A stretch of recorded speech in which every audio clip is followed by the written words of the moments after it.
Asthma care is at the heart of the mission of Allergy and Asthma Network.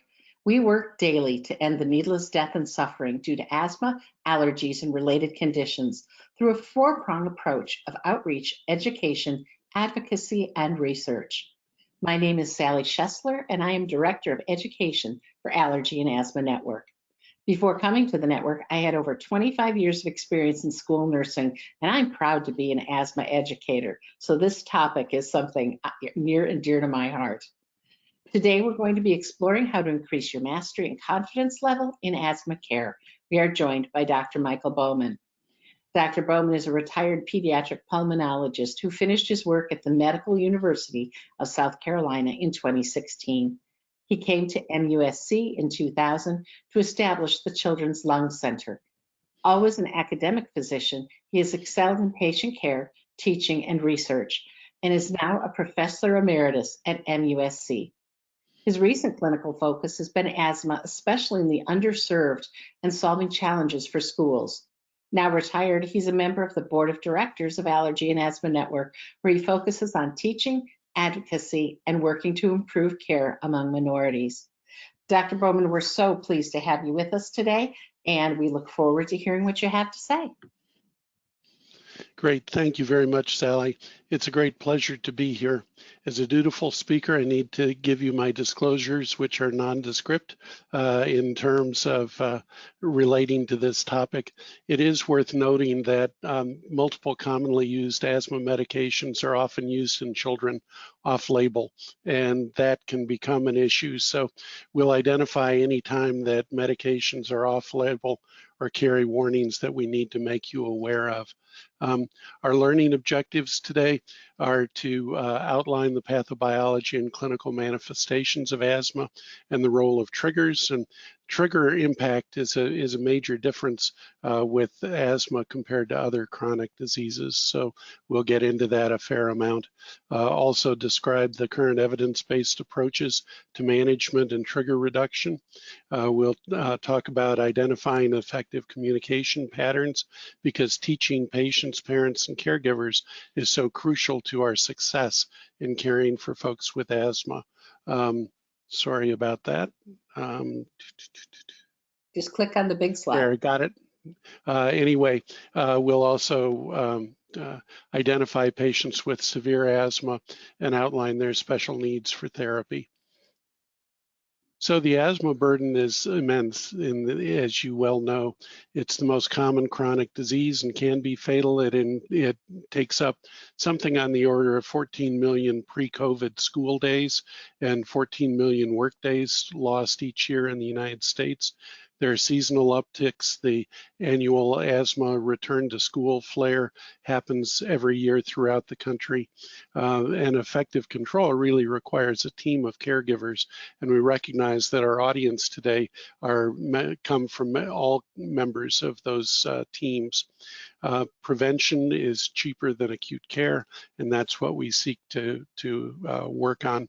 There are marked disparities in asthma, and this will be actually the major point and focus of our webinar next week, talking about asthma disparities, but it's still something we need to be aware of. It involves emergency room visits, admissions, and deaths.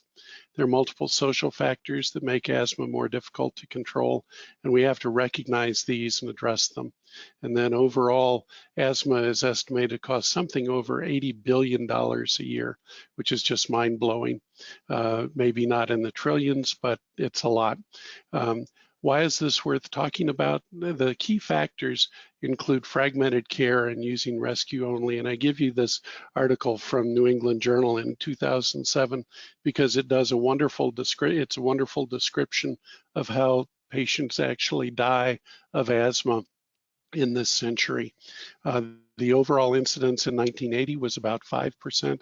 It then got up to about 11 or 12%, and now it's about 9%. Hispanics have differences among their area from which they came or their family came from. So Puerto Rican has a higher incidence than the Mexicans do. Native Americans have not an overwhelming amount of asthma, but they do have a high incidence of smoking. So they have more problems with environmental tobacco smoke. Poverty worsens the incidence and outcomes, and any asthma death should be considered an avoidable death. Randy Brown, one of our colleagues from the University of Michigan, said in very clear fashion, asthma is a disease of communication as much as inflammation. And I think we need to remember that throughout our approach to asthma care. So we have guidelines. We're quite fortunate, and many other illnesses don't have that. The guidelines started in 1992, giving us research-based best practices to refer to. The guidelines started in the expert panel approaches, which began in 92, and they were revised every 5 years until 2007 when EPR 3 came out. Unfortunately, there was a long hiatus until the next revision, which has just come out. The Global Initiative for Asthma, or GINA guidelines, started in 1995, and they get revised every year. The two approaches are somewhat different, but they're both very relevant to pay attention to. And remember that the FDA requires 2 American studies to make a recommendation for drug approval. And so there have been approaches considered, or medication indications available from Europe for years before they're approved in the United States. So that's just something to keep in mind.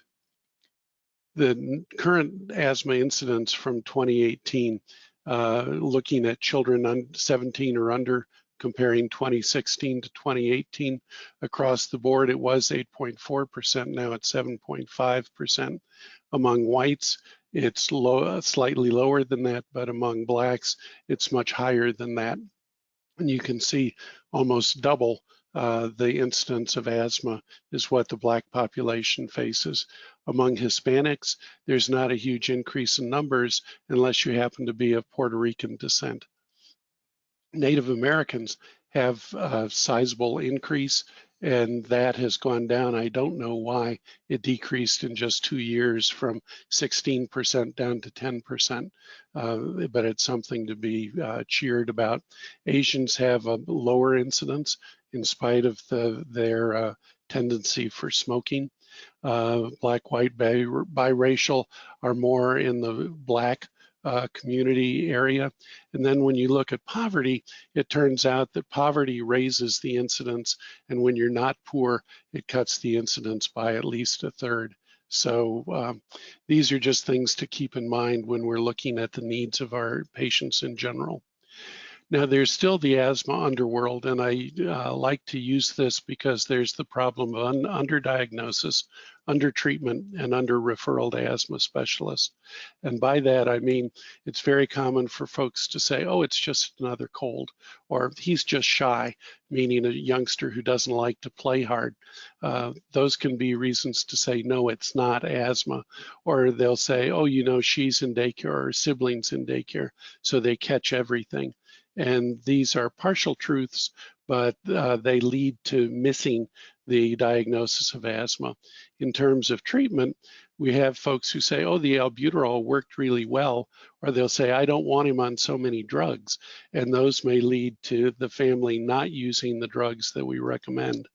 And then we've had families who wind up being, especially if their primary symptom is coughing rather than wheezing, they may say, oh, it's just her sinuses.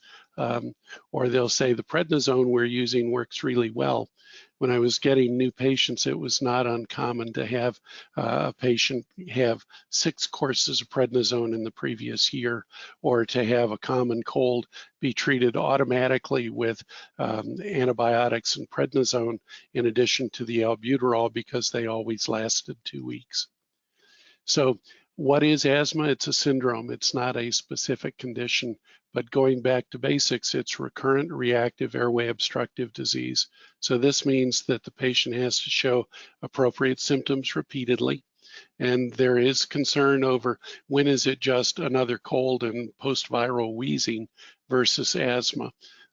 Then that's something that has a lot of opinions in terms of what the real answer is.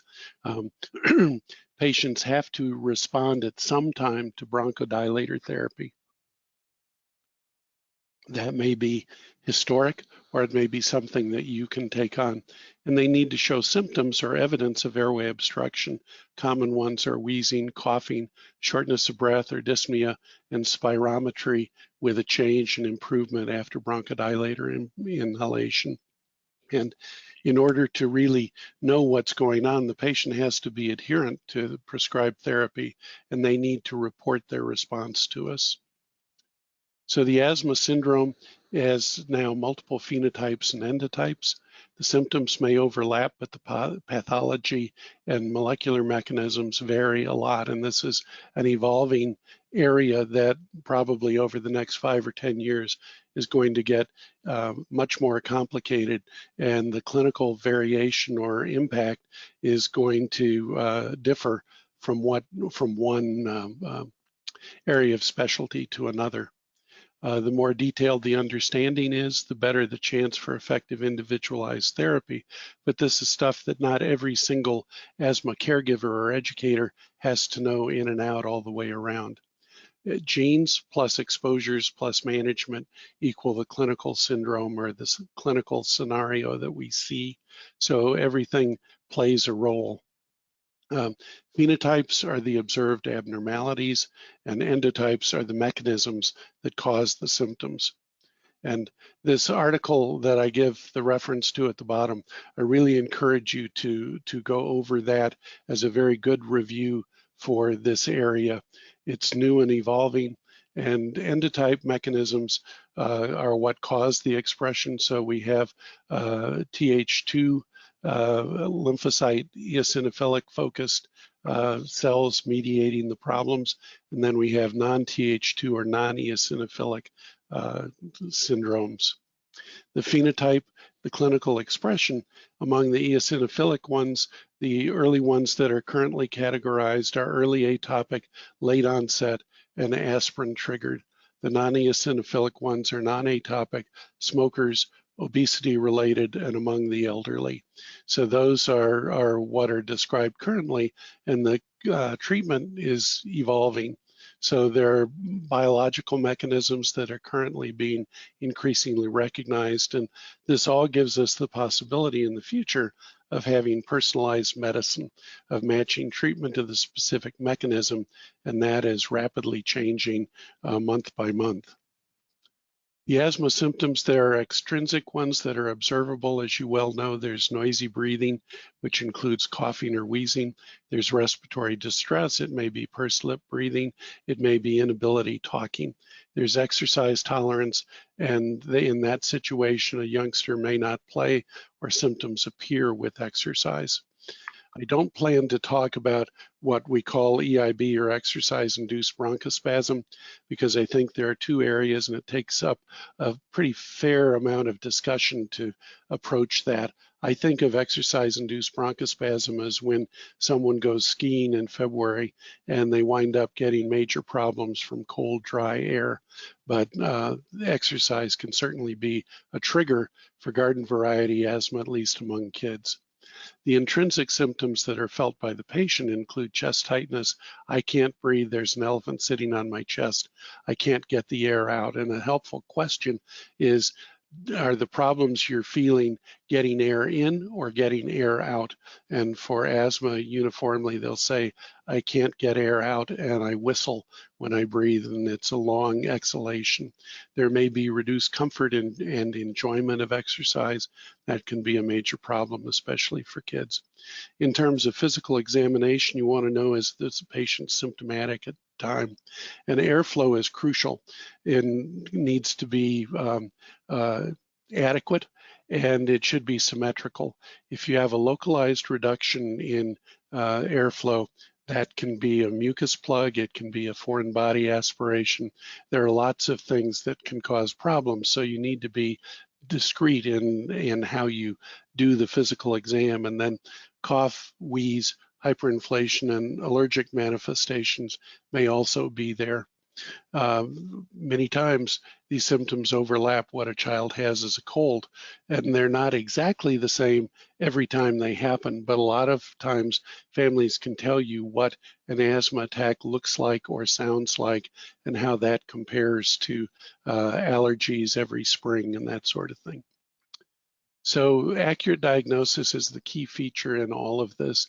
We need the history, there need to be recognized symptoms, when they happen, how severe are they, what's the exercise tolerance, and it's important now to identify likely triggers and comorbidity. That's now part of the expectation of adequate asthma care. Physical examination, I just mentioned those things. And then laboratory studies for some patients include spirometry, exhaled nitric oxide allergy testing using blood or skin testing, IgE levels and eosinophil levels, and those can help get us into the different endotypes and phenotypes that we're dealing with. The response to therapy is important. It can be helpful going forward in terms of making a diagnosis. A child may have responded to albuterol 3 times in the past when they had prolonged colds, but no one ever put the label of asthma on the child. So the response to therapy is helpful in the diagnosis previously and essential to know going forward. Education will be a recurring theme in this talk. We need to teach people, both the families, the children, or the patients, and all caregivers about asthma, their triggers, and their appropriate management. We seek to get patient and family adherence throughout the overall situation where we have flares and when we have quiescent or subclinical or not too agitating symptoms going forward. So there are asthma mimics that we need to address and deal with. And if you just look quickly at this picture, you might not notice that this guy here is different from the others. He looks pretty similar. He's got brown and white. He's got ears. He's got a black nose, but yet he or she is somewhat different from the others. Mimics are the same thing. And so we need to, again, get the history and exam, and the ever responsive to albuterol is a crucial part of saying whether this is reactive airway disease. And we need to know, is it coughing or wheezing that we see? And the symptoms that are commonly seen can be acute or chronic, things like vocal cord dysfunction, exercise intolerance or dissatisfaction, poor training, aspiration from either above or below, hypersensitivity, pneumonitis, tracheomalacia or bronchiomalacia or stenosis can be a problem. And I've had a youngster who wound up in the hospital with foreign body aspiration that was seen in the acute setting, and it's a patient with asthma, acutely ill, and no one recognized that there was unequal air exchange bilaterally. So these are things to pay attention to, because we don't want to go down the line with extensive asthma care if we're actually dealing with aspiration. So asthma severity, the rule of 2s, even though it's been around forever, is helpful. It lets us view when do we need to do something. And so symptoms that occur more than 2 times a week or greater than 2 nights a month are of concern. Kids should exercise every day. We want to classify our asthma as intermittent or persistent, and the 2 times a week or two nights a month is where we get that difference. Intermittent needs only rescue medication, and there's discussion currently about what that constitutes, but we'll talk more about that. Most albuterol inhalers have 200 puffs, and so remember that, because that's 100 treatments of 2 puffs. And going through an inhaler a day, or an inhaler a month, winds up being 3 treatments every day for the month. And that's not anywhere close to a mild treatment for asthma. Persistent asthma can be mild, moderate, or severe, and in those we generally use controllers as daily medications, although there's some discussion about that, whether we can do intermittent controller usage now, and that's a topic for further discussion. And we usually start with low dose of controller and then increase the strength. We want to assess the severity only at the start of the treatment. And so we don't wind up coding a patient with moderate persistent asthma. When we see them next time and they're all better on our treatment, we don't want to say they're now intermittent, because they still are likely to need the treatment that got their symptoms reduced. So severity is something we assess at the start of treatment, and then we base risk on history, and then we assess control at every contact. So those are the three things to look at the overall picture of asthma in this particular patient. Therapy is based on severity, and the classifications are by step for both EPR3 and EPR4, as well as GINA. And I'll show you a slide more about that in a minute. The bar graph is there for step therapy, and it's something that if you're going to be taking the Asthma Educator exam, you need to understand that and be pretty facile with it.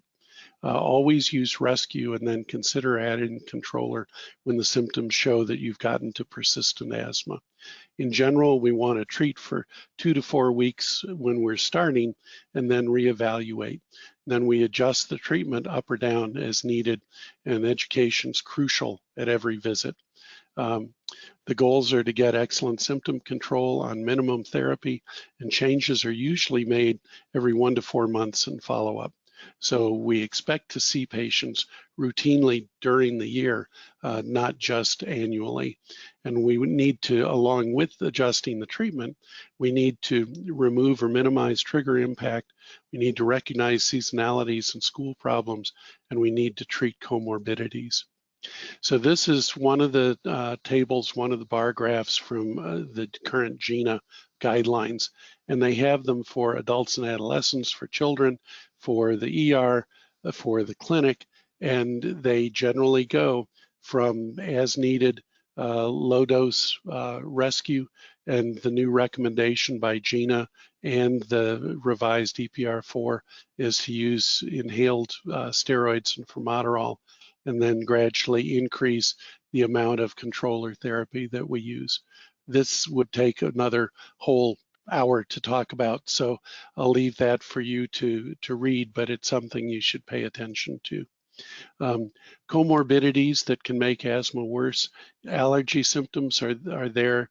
There's a single airway concept that suggests if your upper airway is doing poorly, your lungs are going to do poorly as well. And asthma was previously thought to be totally allergic, but clearly it's not, because there are youngsters who don't have allergic symptoms and yet they have asthma symptoms when they get a cold or they exercise. So that gets to the discussion of the variations in the asthma syndrome.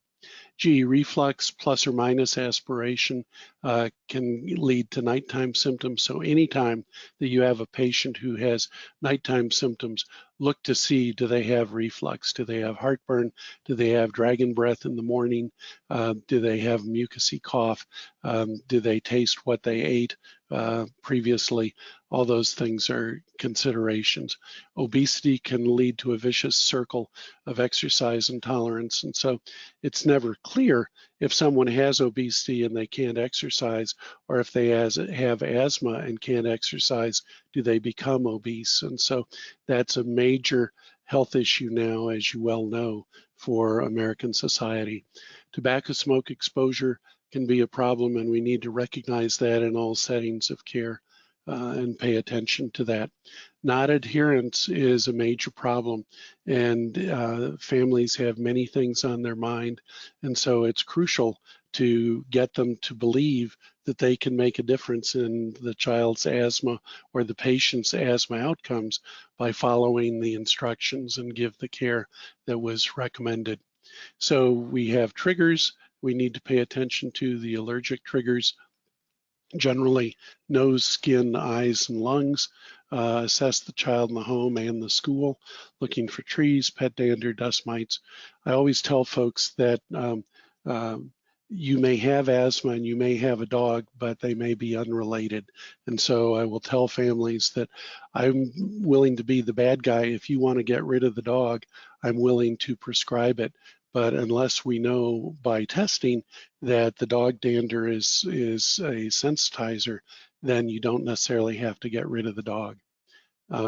Non-allergic or intrinsic problems include viral illnesses, aspiration, GE reflux, and obesity. There are irritants that cause general problems, including exhaust, smoke, whether that is tobacco smoke or campfires, all those things. And then scents can be a problem. I've had patients wind up being uncontrolled when they were sitting next to a fellow student at school who liked body spray. So scents, oils, and those things can be major problems. Avoid scented candles. And I mentioned exercise-induced bronchospasm versus asthma triggered by exercise.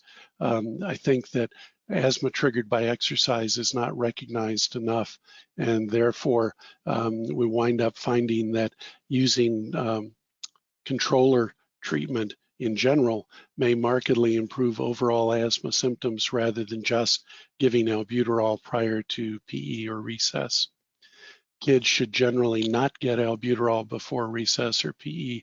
If they have on a particularly smoggy day, a bad day, they should have albuterol available, but it shouldn't be an everyday sort of thing or every event sort of thing.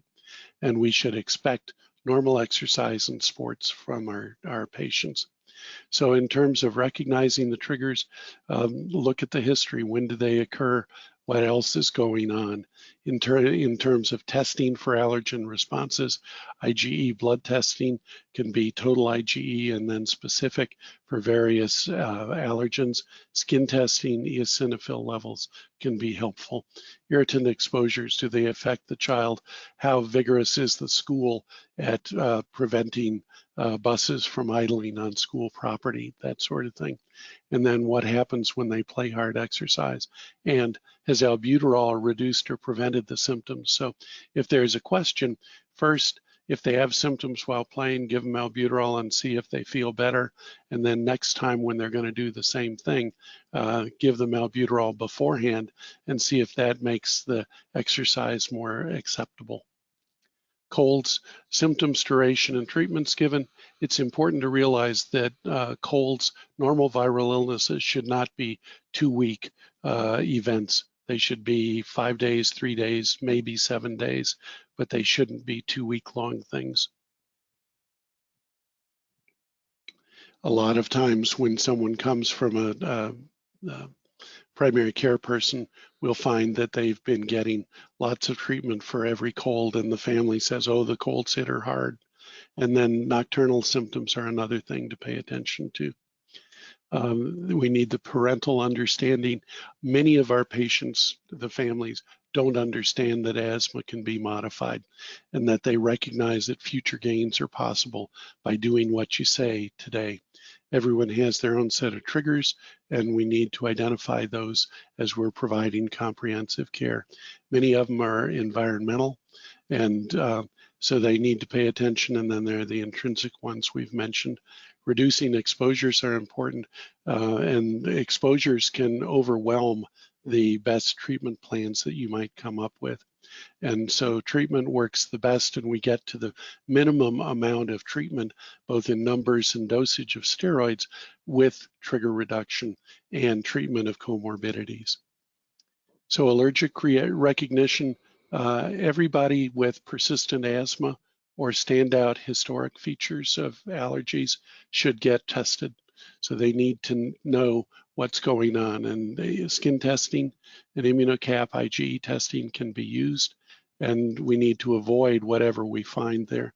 Immunotherapy is increasingly available, but that needs to come just for patients with significant symptoms, and it requires a major commitment by the family.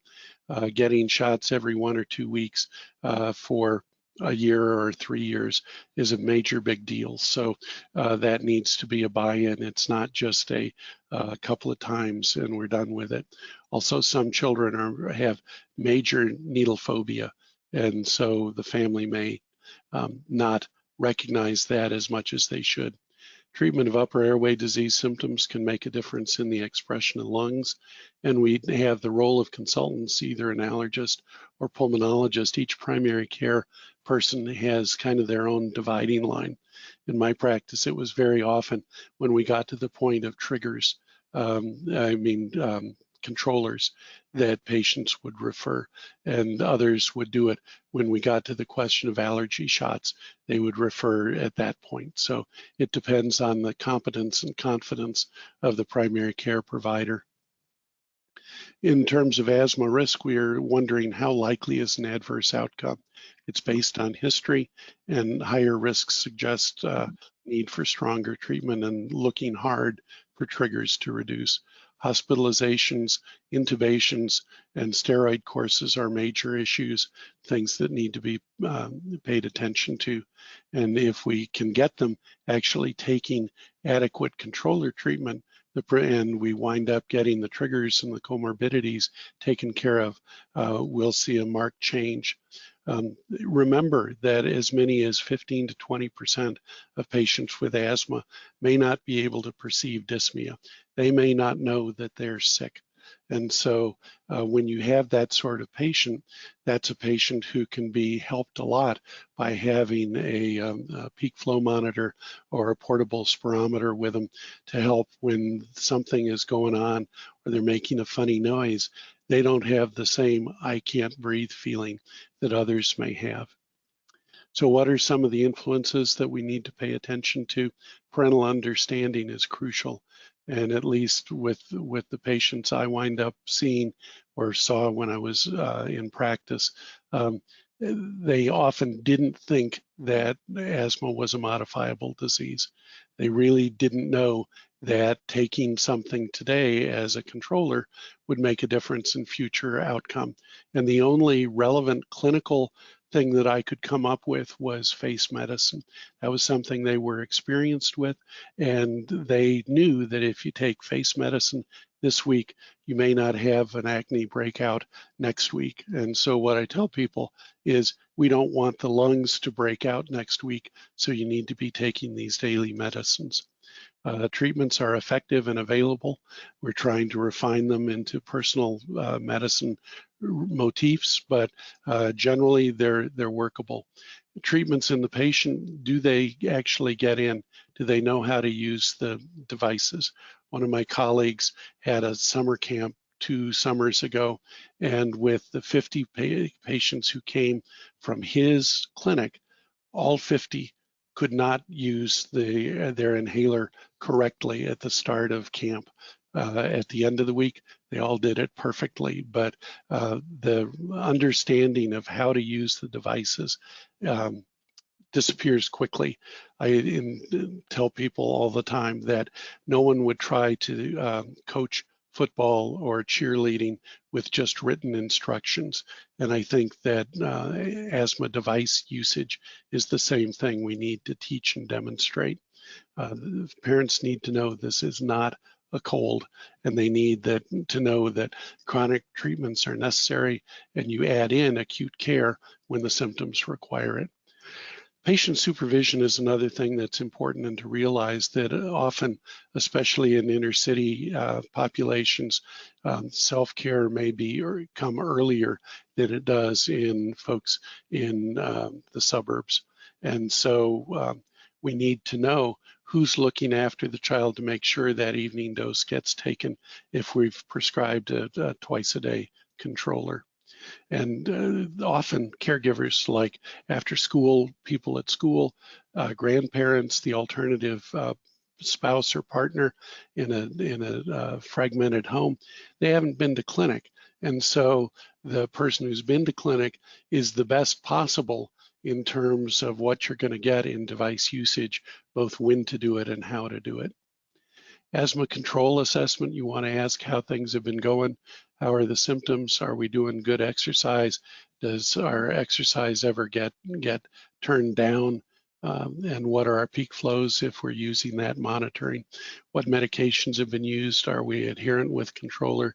What's been our need for rescue? And what exposures have occurred? Have we had a bad cold?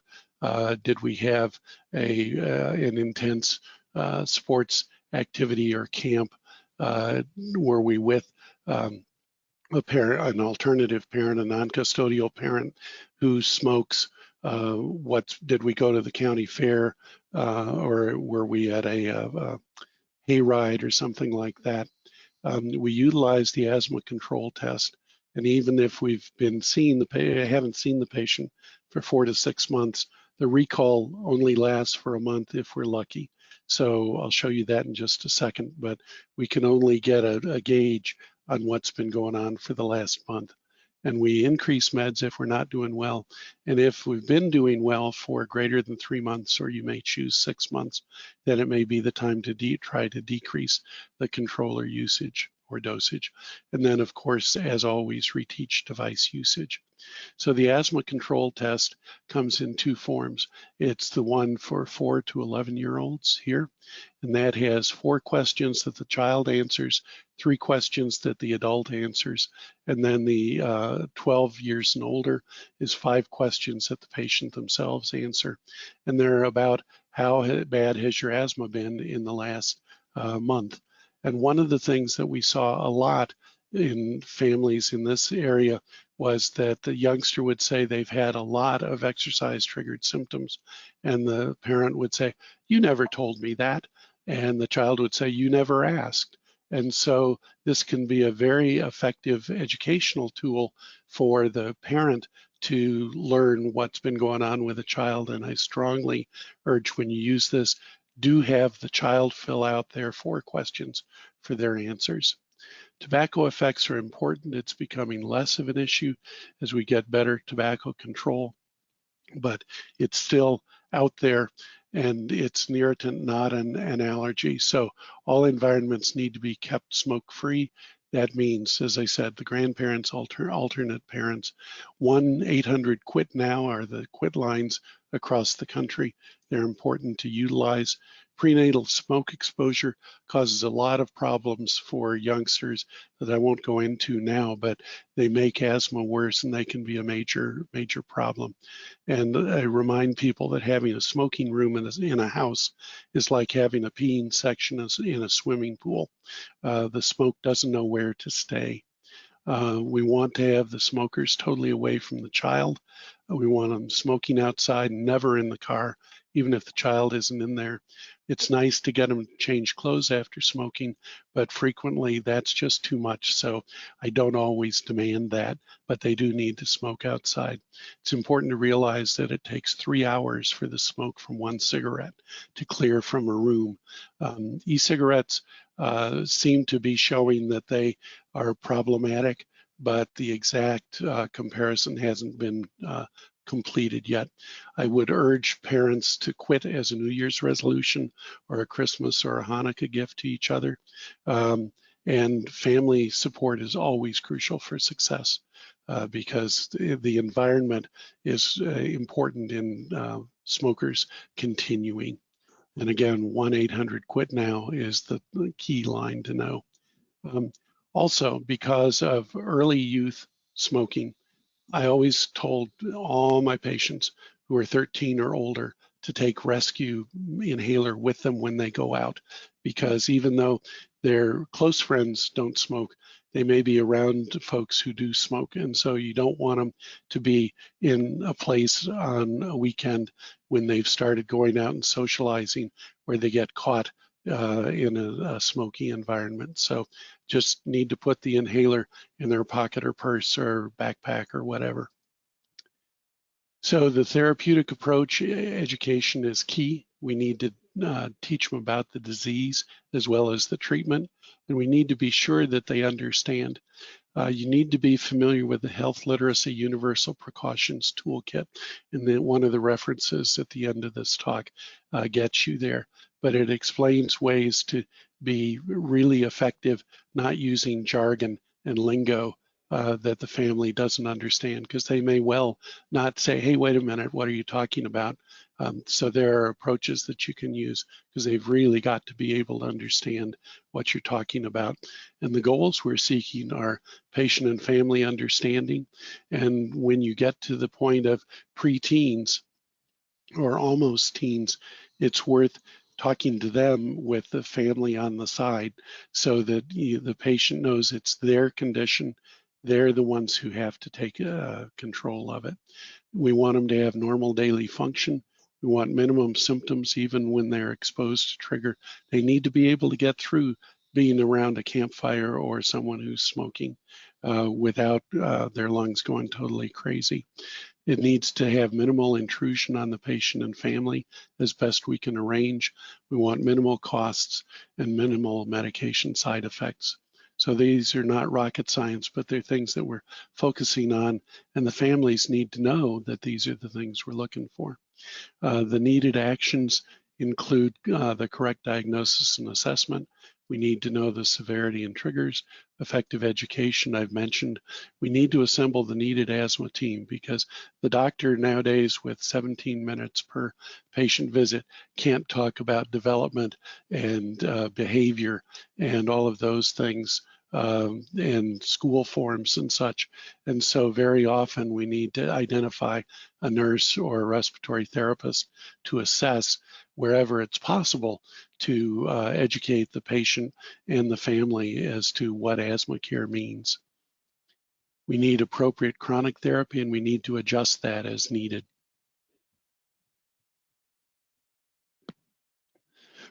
Some of you are those who can adjust it, others you need to follow what the primary caregivers have said. We want to reduce and eliminate trigger exposure and treat comorbidities. And then we need all caregivers who are around the child to know the appropriate response to acute symptoms. And that's one of the things that falls through the cracks a lot. So we'll talk more about that. Appropriate follow-up is important, and don't ignore no-shows. We need to keep after them and make sure that things are going well. It's important in terms of getting an overall view of asthma management currently. There are 3 articles with Bradley Chips as the lead author in Annals of Allergy and Asthma and Immunology, and they deal with asthma overall, asthma in pediatrics, and steroid adjustments. And so they're in 2016, 2017, and 2018 years for allergy, Annals of Allergy, Asthma, and Immunology. I encourage you to get those and be comfortable with them. So in gaining control, we need to make the correct diagnosis. We don't want to overestimate or underestimate it.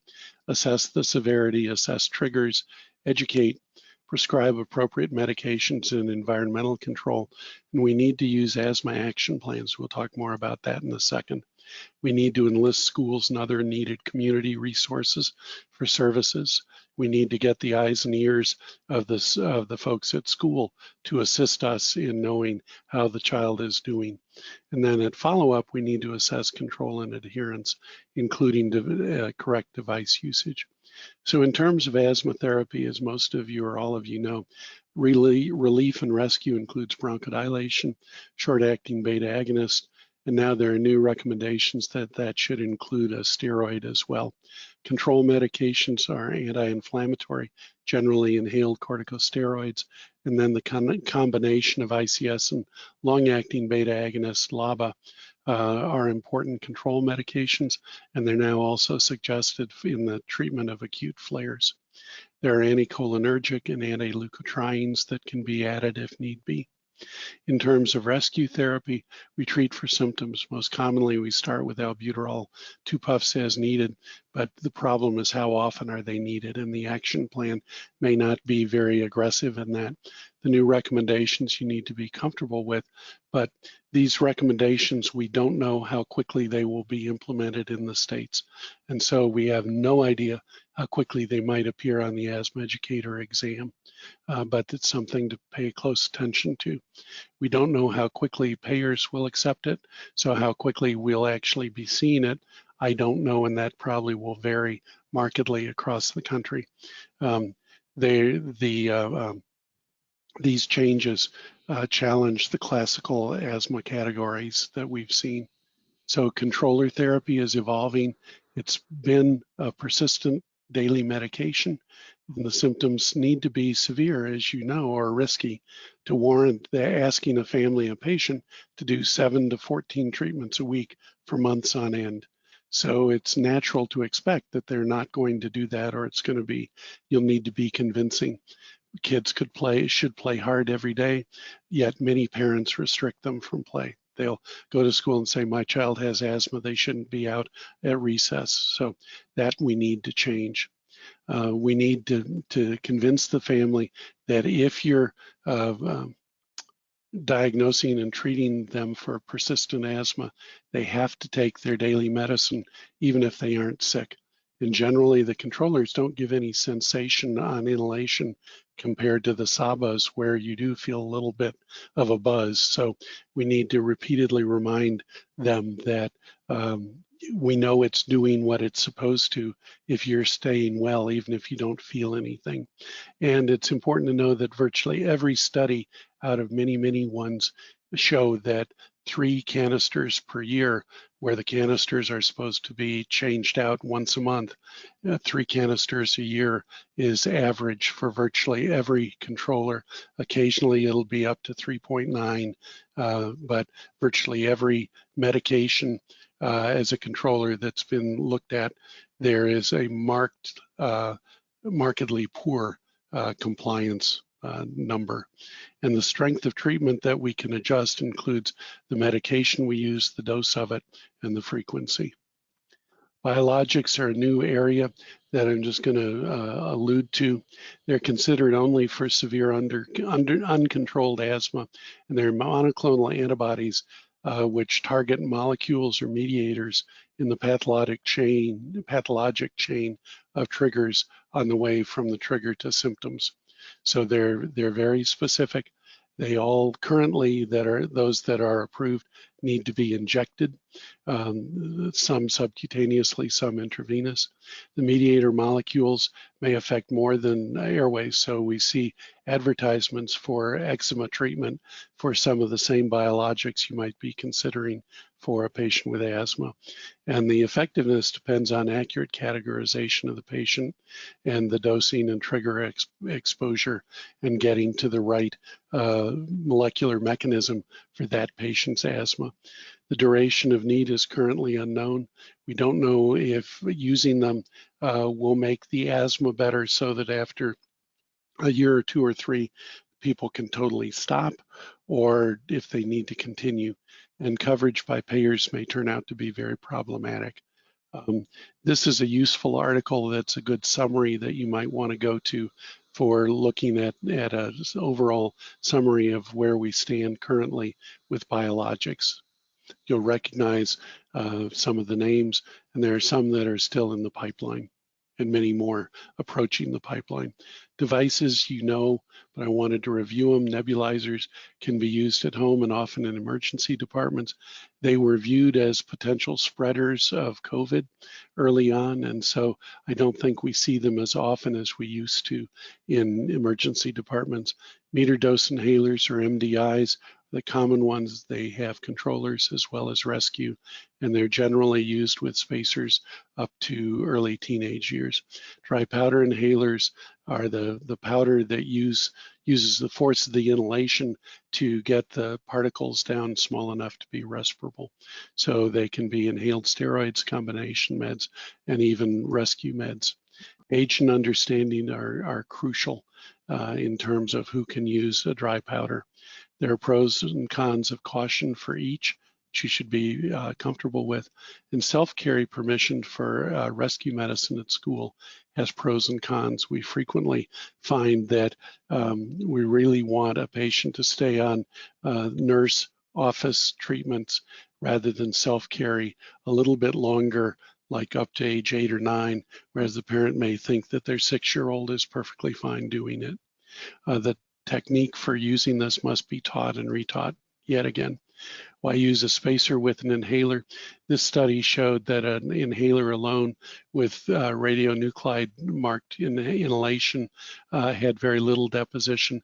But when they gave the same dose using the spacer, they got much better deposition symmetrically throughout the lungs. So inhalers are important but they are age and cooperation dependent. And hot off the presses, you're the first to see the respiratory treatment poster for 2021.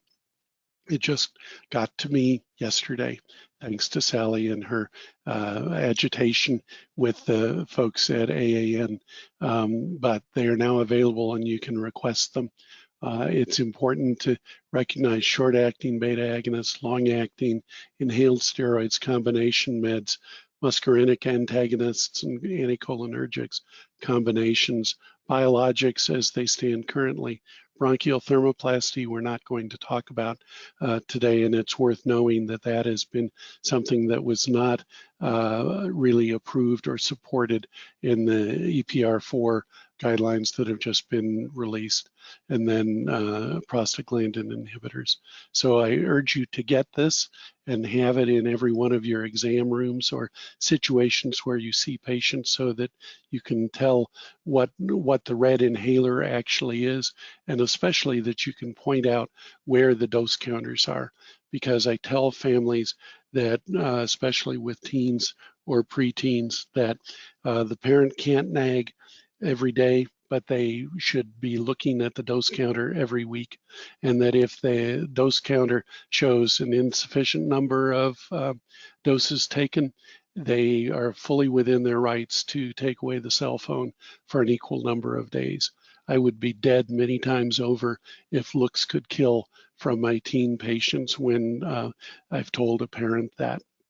But it's something you can consider in terms of checking up on how often the patient is actually taking their meds. Self-care or managed care formularies have a huge impact, as you know, and every patient gets their drugs by the formulary. And unfortunately for Native Americans, the national pharmacopoeia is not a very good one. And these are based on contracts, not effectiveness. They change quickly. They may be for the wrong age. They may have limited refills available. And we're trying as an organization to avoid step therapy requirements where patients have to fail in order to get a relatively complex routine. They have to go back to a single inhaled steroid and fail on that before they can get a combination treatment. And so we're trying to get states across the country to do away, to prohibit those approaches, but they're important to pay attention to. Generally, managed care formularies follow FDA labeling, regardless of patient compliance. And so we've had problems with dry powder inhalers prescribed for kids who are 4 or 5, and there's no way that they can get that medication effectively. Also, we have the problem that changes can appear to the family only when they go to get a refill and they're told by the pharmacist, sorry, your plan doesn't follow that anymore. I can give it to you for $300, but I can't get you that. And so I can get you the new one if your doctor will send us a prescription. And every time a patient comes into the pharmacy and then leaves without that medication, there's a chance they won't come back. So we have tried very hard to get our managed care plans to let us know at least 3 months before a pharmacy formulary will change, so that then they are we can coach the families that this change is coming and be supportive of it. And then because of this, try to establish a relationship with a pharmacy manager for each plan. Asthma action plans you're probably familiar with, and it's daily medications, emergency medicines, and then what to do when things get bad. There should be prescriber contact information, and we need to make sure that these current action plans are not only at home, but with a grandparent or the alternative spouse. They need to be at school, they need to be in daycare, everywhere the child may be. And there are many templates, as you've seen. Most are colored like stoplights, but they must be understandable to everyone. It doesn't work to have a grandparent taking care of a child in the evening, the child's sick, and the grandparent has to say, well, what medicine are you supposed to take? So it's also important for school settings, and they need to have those treatments and the guidelines available in every setting, whether it's an athletic endeavor, a practice, a school trip, whatever, they need to be available. This is the one from the school-based asthma management program, which is very helpful in terms of providing information and forms and approaches for youngsters with asthma in schools. Adherence to therapy is crucial. Obviously, the best medication can't help if it isn't given. So rescue medicines need to be whenever there's a tip-off, usually with some sensation. Controllers need to be given all the time. They need to use the dose counters. They need to, you need, or whomever is making prescriptions, need to always assess adherence before changing medications. So that means calling the pharmacy and not just depending on the family's history in terms of, oh yeah, gets it every day. Well, they haven't had a refill since August. And so that can be important. And very often the parent will throw the child under the bus saying, well, I tell him to take it. And so it's before saying this medicine isn't working, you need to be sure that they've been getting it. And then we need to obviously be concerned about too many rescue refills and too few controller refills. And the EPR4 suggests that exhaled nitric oxide monitoring is not helpful in assessing utilization of medications. So markers of asthma control, they should have rare use of medications, full normal activity with no lung limitations, never a hospitalization, no more than 2 courses of prednisone a year, hopefully very few, fewer than 2 albuterol treatments a week unless they get a cold.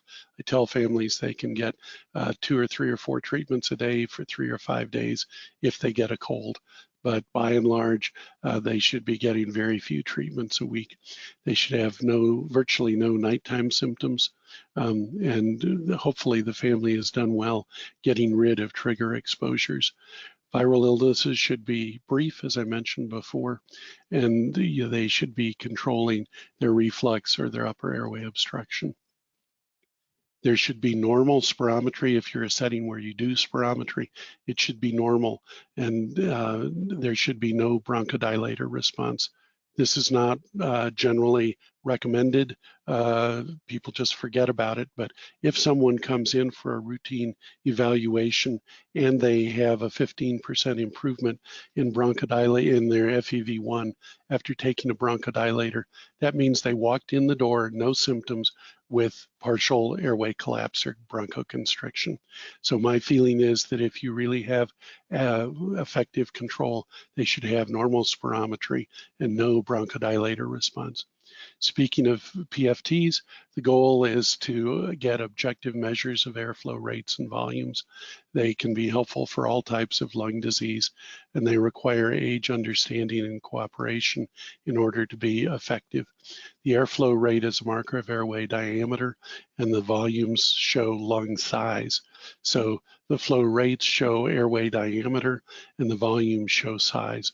There are standards based on sex, race, and height, and those are reported as percent predicted for children or as the actual numbers for adults. The exhalation maneuver is crucial for accuracy, and it requires total effort repeatedly. And to adequately interpret PFTs, the person who's doing the interpretation has to be able to see the flow volume loop shown on the graph. Air leaving the lungs comes first from the large airways, then medium airways, then small airways. That's why the graph is scooped out somewhat. So this is what the flow volume loop looks like. This is what you get printed out, and this is the flow rate versus the volume in this on the horizontal axis. This is the time volume measure, and this is where we get the FEV1 measurement. We can go to 1 second, go up and measure the volume that was exhaled. So FEV1 is the forced expiratory volume in 1 second.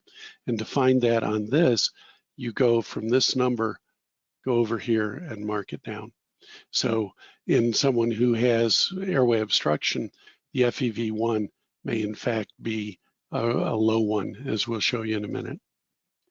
The forced vital capacity is all the air you can breathe in and then blow out. So that's the total amount here from maximal inhalation. The peak expiratory flow rate is up here, and that's how fast is the maximum that it can come out. And as I said before about airway emptying, this is actually a marker of tracheal and mainstem bronchi emptying rather than small airway emptying. The area down in this area is much more the small airways and affected by asthma. So that's why as we see airway obstruction, the peak may be relatively preserved, but the curve is scooped out. And then the FEV1 over vital capacity, in other words, this amount divided by that, which should always be greater than 85%, better above 90 if possible. It's how much air you can, what proportion of the air in your lungs you can get out in 1 second.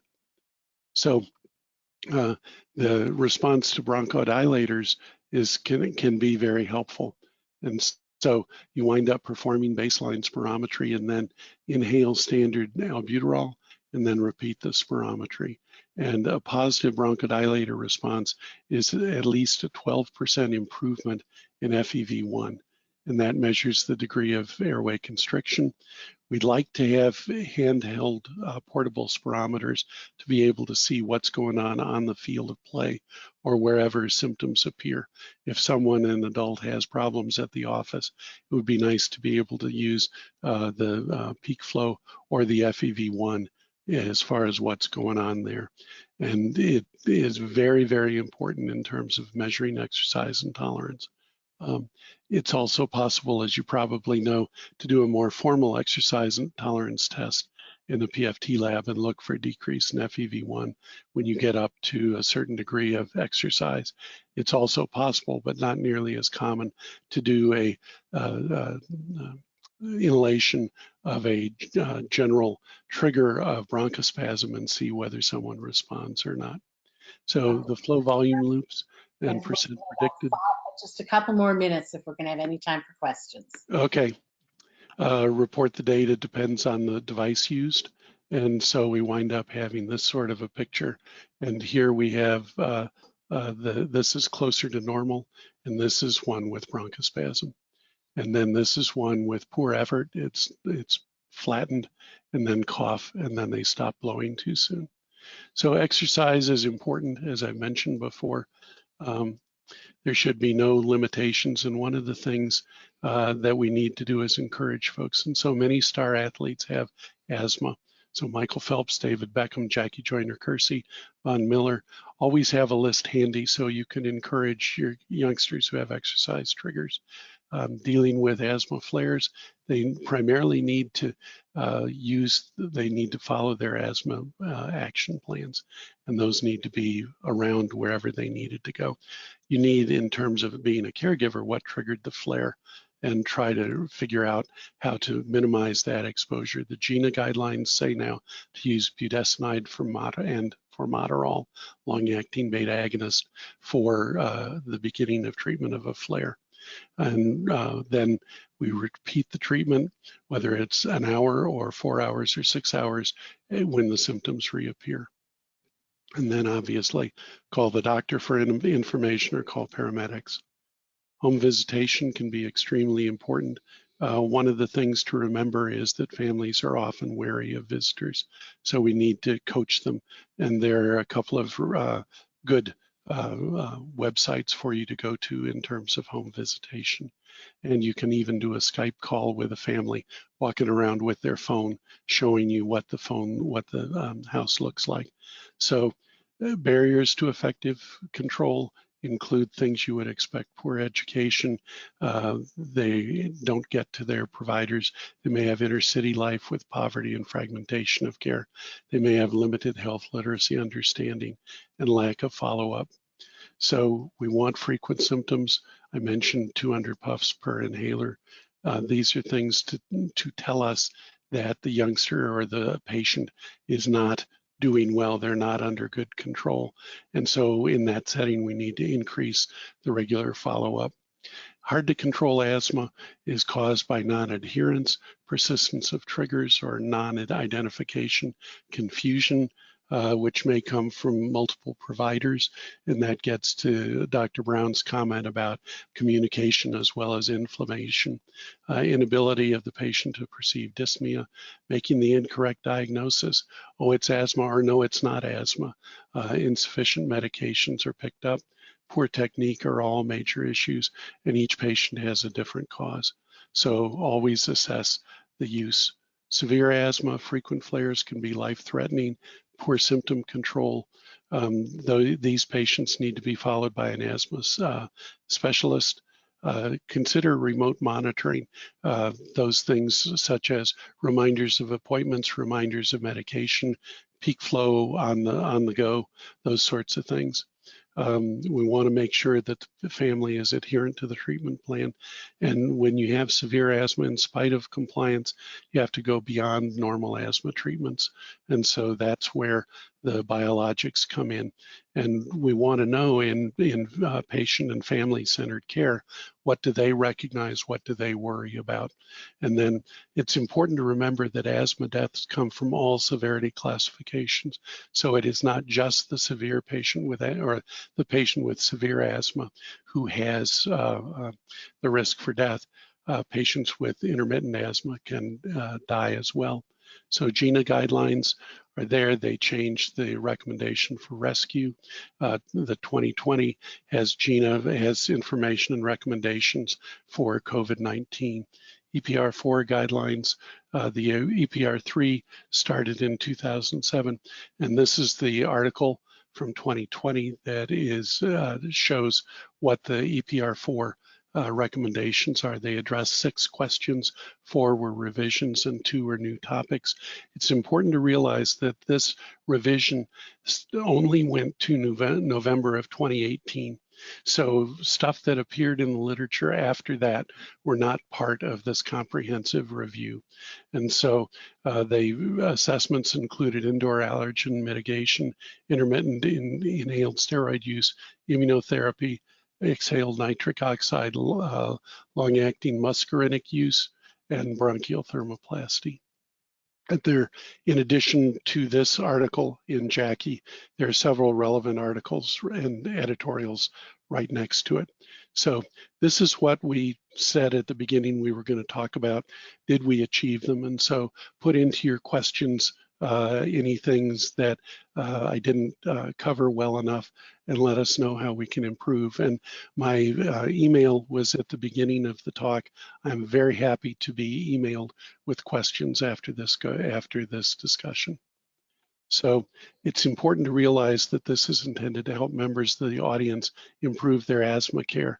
This should also help you prepare for the educator certification exam, but it is not focused on it's been focused on excellent asthma care. It's not teaching to the exam. As a result, those who are planning to take the exam should utilize other resources focused specifically on the exam, such as the self-evaluation test. And Sally is going to give us a talk in a couple of weeks more directed at those considerations. And there are multiple changes, as I talked about, in asthma care being discussed right now. And we really don't know when and how those are going to be appearing on the exam.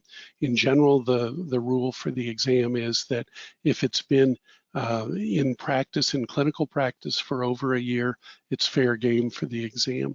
But this is something that's going to make it challenging going forward. So we have references that you can see when you see this afterwards, and then relevant websites. Hopefully we've got things covered for you. So thank you very much. Thank you so much, Dr. Bowman. We do have several questions for you. And just to reassure our listeners, we will be posting the slides on our website along with the recording for the webinar. So our first question is, where does allergic asthma fall with respect to phenotype or endotype? It is where it says atopy, that's where it falls. And so generally those patients in one way or another will have elevated eosinophils and or elevated IgE. So that's the general area where you'll find them. Okay, our next question. Would you ever see obesity alone as a trigger or precursor to asthma? This was listed under your list of intrinsic triggers on one slide. It winds up being, it can be, exercise can be a trigger. It is harder to move a large body than a small body. It's harder to move a body that is out of condition. And so I would expect that someone who does very little activity, who suddenly has to do the president's fitness test or something, may really be at a disadvantage. And so when you have someone who is obese and has asthma, it's hard to know and important to try to differentiate whether the obesity is the cause or the cause of the exercise intolerance, or is it the result of the asthma. Folks may not like to exercise. They may be non-motivated. They may have dyspnea if asthma is part of it. They may be out of condition. So they are overlapping, importantly overlapping situations that we may see together. Okay, our next question. What has been your experience with smart inhalers and supportive devices to provide better compliance for the patient's benefit? I have had personally very little use with those. They were just becoming available as I was retiring. And so use on the fly in the clinic, I don't have as much experience as I would if I were still in practice, but there are many of them out there. And I think it's important to always look for something that that gives information to parents if it's for a child. Like one of my colleagues, his youngster had an albuterol dosage monitor by Bluetooth, and he wound up one evening saying, "Hey guy, you know, I saw you used your albuterol 3 times this afternoon. What was going on?" The child hadn't brought anything up in his report of the day, but the device usage was important. And so it's, I think, important to have those where they get information to parents as well as telling the youngsters what's going on. And others are being devised with an alarm if you have poor technique. So that's going to be very helpful as well. Oh, I think any piece of data is always helpful, don't you? Yes, definitely. Our next question is, many orders for schools say to give an inhaler 20 minutes before exercise. Is there a change to talk about giving it after exercise? I think those are both signs of things that may be improved markedly by controller use. When someone has obvious problems with exercise, they likely have other subclinical or unrecognized bronchospasm going on as well. So I think that a lot of families tell the school nurse, give that albuterol before exercise without ever knowing whether it helps. And then for the question about after exercise, if a youngster, any youngster, comes in from PE or recess, wheezing or in significant distress, that's something that needs to be recognized, dealt with acutely, as well as the family needs to go to their primary care provider to get that taken care of and addressed. Okay. Oh, thank you so much, Dr. Bowman, for everything today. I wish we could get to every question we have, but we do have a time limit, so that will mean that we'll need to just move ahead. But thank you so much for being here with us. We look forward to next week's presentation on racial disparities in asthma, or all disparities in asthma. But thanks so much for being with us. You're welcome. Thank you very much. Bye, guys. And I'd like to thank our listeners today as we took a deep look at asthma care. We hope this information was valuable and can help you as you move forward with your asthma care work. Allergy and Asthma Network has a valued community asthma and COPD experts program. For more information on that program, please visit allergyasthmanetwork.org or email me at sschessler@allergyasthmanetwork.org. Thank you again for joining us. This is Sally Schessler for the staff at Allergy and Asthma Network. Join us as we work to improve health outcomes so we can all breathe better together.